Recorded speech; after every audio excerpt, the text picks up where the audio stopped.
विंध्यापुर नामक राज्य का पालन रंजित वर्मा नामक एक राजा करता था।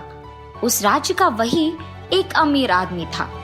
उसका कौशल वर्मा नामक एक बेटा भी था जिससे वो बहुत प्यार करता था। उस राज्य में पानी की समस्या थी, इसी कारण सभी पानी को बहुत दूर से लाते थे। पर वहाँ के राजा ने कभी भी पानी की समस्या को ठीक करने की कोशिश नहीं की थी। ऐसे बहुत साल बीत जाते हैं। उसके बाद वो राजा उनके आखिरी दिनों में सेहत बिगड़ जाने के कारण घर पे ही रहते हैं और उनका बेटा कौशल उस राज्य का पालन करने लगता है। एक दिन कौशल और उसकी बीवी उनके पिता के पास जाते हैं। उन्हें दुखी देख राजा कहते हैं, बेटा, मुझे देख तुम लोग ऐसे दुखी मत हो। हमारे राज्य में एक जादुई कुआं है और इसके बारे में सिर्फ मैं जानता हूँ।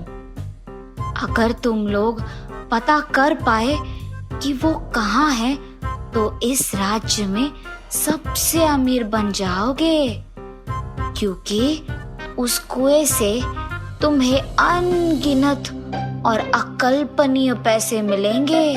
वो हासिल करके तुम दोनों हमेशा के लिए खुश रह पाओगे। ठीक है पिताजी, आपके ही तरह मैं ये रहस्य किसी को नहीं बताऊंगा। ये कहके वहाँ से वो दोनों चले जाते हैं। उसके कुछ दिन बाद ही राजा रंजित वर्मा गुजर जाते हैं। एक दिन कौशल वर्मा और उसकी बीवी दोनों राजा के उस रहस्य के बारे में सोचने लगते हैं।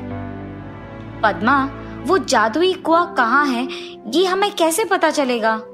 आपके पिता ने उसके बारे में किसी को इसीलिए नहीं बताया क्योंकि उन्हें सारा पैसा अपने लिए चाहिए था। पर आखिर में उन्हें पता ही नहीं चला और वो ऐसे ही चल बसे। आप भी उनकी तरह मत कीजिए। मतलब सबको बता दूं उस जादुई कुएं के बारे में? हाँ जी, अगर सिर्फ हम दोनों ढूंढेंगे तो हमें कभी नहीं मिलेगा। पर अगर हमने प्रजा से कहा कि अगर वो ढूंढ पाएंगे तो उनकी पानी की समस्या हम ठीक कर देंगे और उन्हें ये भी बताएंगे कि जो आदमी कुएं को ढूंढ निकालेगा उसे आपकी जायदाद का आधा हिस्सा मिलेगा, तब पक्का हमें उस कुएं के बारे में पता चलेगा और इस राज्य में सभी खुश रहेंगे। हाँ, ये सही है। ठीक है पद्मा। उसकी पत्नी की बातों के अनुसार ही राजा उसके सेवकों के द्वारा प्रजा को विज्ञापित करवाता है। उस घोषणा को सुनते ही प्रजा उस कुएं को ढूंढने लग जाती है। उसी राज्य में सुरेश और प्रताप नामक दोस्त रहते थे। वो एक गांव से दूसरे गांव को बैलगाड़ी में लोगों को लेकर जाते थे। एक दिन वो दोनों पानी लेकर गांव वापस जा रहे थे। अरे प्रताप, क्या तुमने राजा की घोषणा सुनी है? नहीं सुरेश, क्या है वो? अरे ये कि हमारे गांव में एक जादुई कुआं है और जो उस कुएं को ढूंढ निकालता है उसे राजा के जायदाद का आधा हिस्सा मिलेगा। सुरेश, हर रोज ऐसे दूसरे गांव को जाना मुश्किल हो रहा है। अगर हम उस जादुई कुएं को ढूंढ पाएंगे तो हमें पानी के लिए ऐसे मेहनत करने की जरूरत नहीं पड़ेगा और हमारे साथ ही हमारे गांव वाले भी खुश रहेंगे। इसीलिए हमें उस कुएं को हर हाल में ढूंढना होगा। ये फैसला करके दोनों दोस्त उस जादुई कुएं को ढूंढने में लग जाते हैं। उनके बैलगाड़ी में पानी को ले जा रहे थे। सुरेश कुछ दिनों के लिए एक ही जगह पर एक कुएं को खोद के उसमें पानी भर देंगे, तब हमें हर रोज ऐसे पानी के लिए दूर जाने की कोई जरूरत नहीं होगी। ऐसे हम एक दिन में उस कुएं को भर के उस भरे हुए पानी को खत्म होने तक उपयोग कर पाएंगे।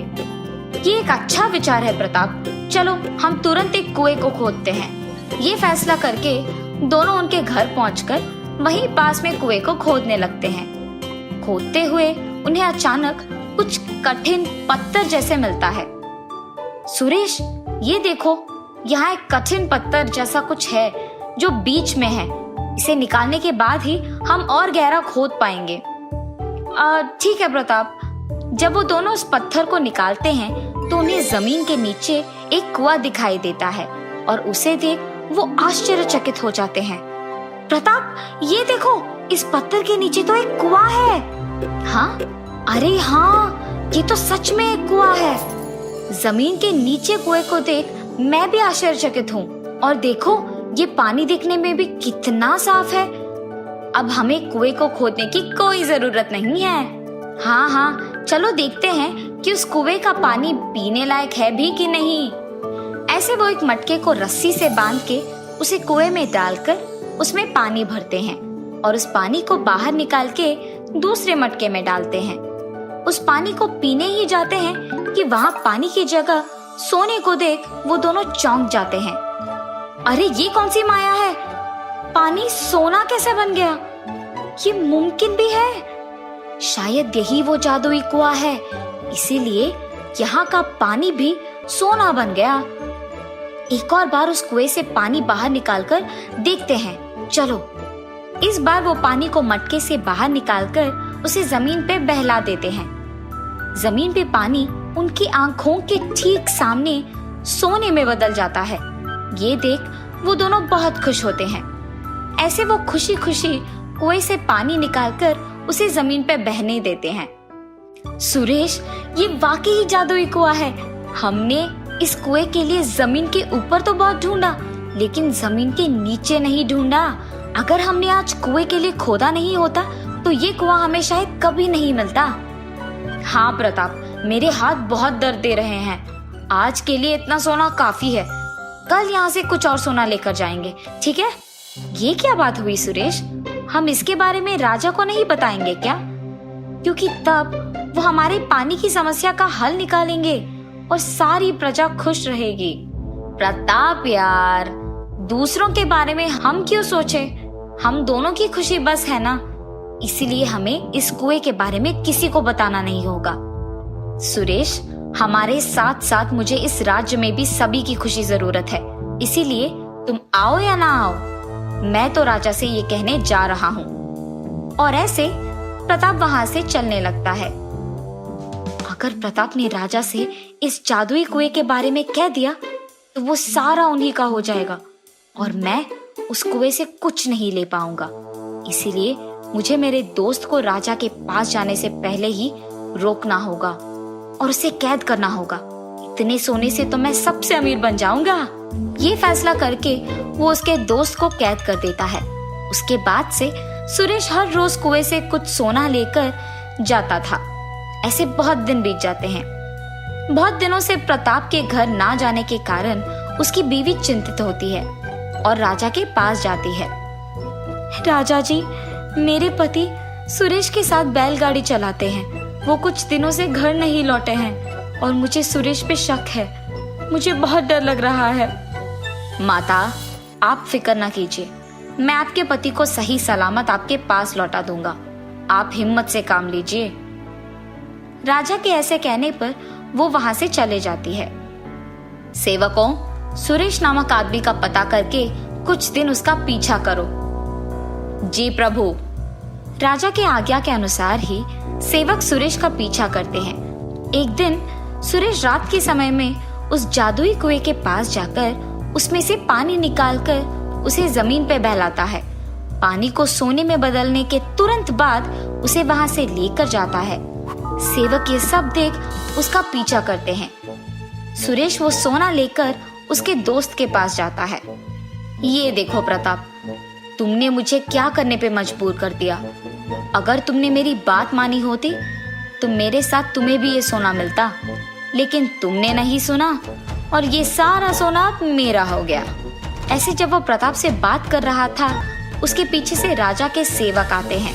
प्रताप को मुक्त करके उन दोनों को राजा के पास ले जाकर उन्हें जो कुछ भी हुआ बताते हैं। सुरेश, ना ही तुमने मुझसे कुएं की बात छुपाई, बल्कि तुमने जिस आदमी को सच कहना था उसे भी कैद कर दिया।